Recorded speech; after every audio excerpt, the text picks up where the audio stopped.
Now, dearest friends, we have already learned and got to know about what kind of effects of temperature or the heat has been shown on the different materials. Means when we apply the heat to the solid, it melts to form liquid, and again when you supply the heat to the liquid, it evaporates or vaporizes to form gases.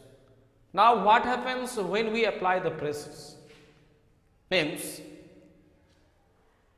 applying pressure but lowering the heat results the reverse process. Means if you want to change gas back to liquid, then you have to apply the pressures. Means you have to compress the gas molecules. Means you have to bring the gas molecules nearer. But at the same time you have to lower the temperature. Means heat को कम करना पड़ेगा. Then slowly all the gases molecules will come more closures, and applying more pressures, it will form into the liquid.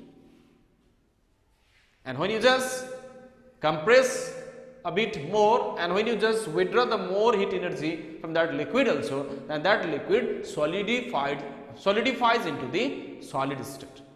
This we know. Now here gases can be liquefied by increasing the pressure.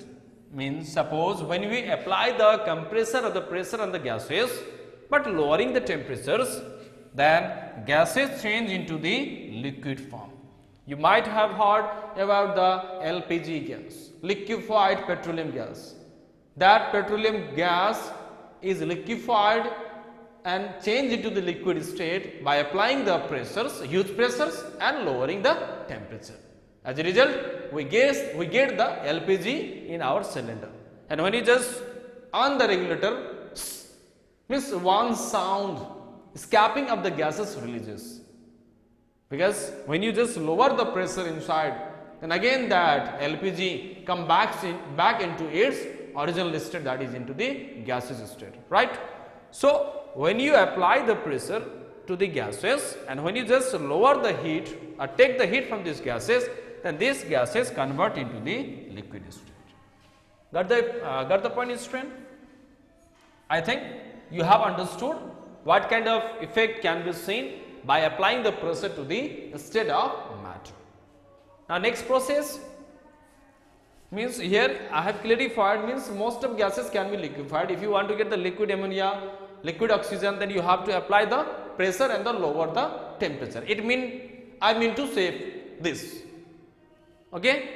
Now evaporations. The process of changing.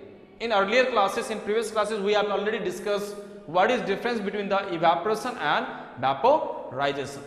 Simply you have to remember the process of changing liquid to the gas means the process of conversion of the liquid to the gas below its boiling point.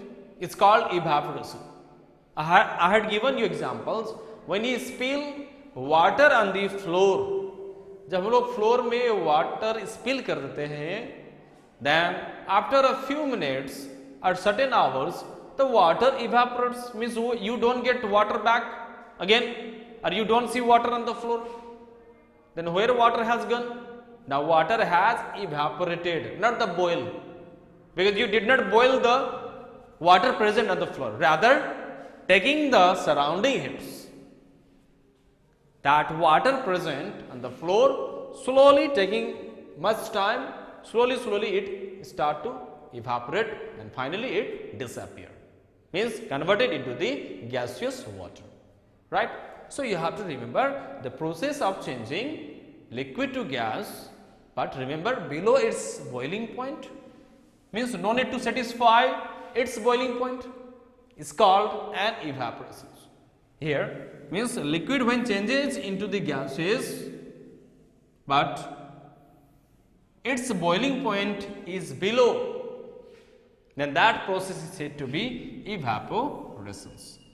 But when you want to boil the water and when you are supplying the 100 degrees C, then water boils rapidly. That process is known as boiling or vaporization. So dear student, up to this evaporation's definition I think you have understood. Now it is time to discuss the effects or the factor affecting the rate of evaporations.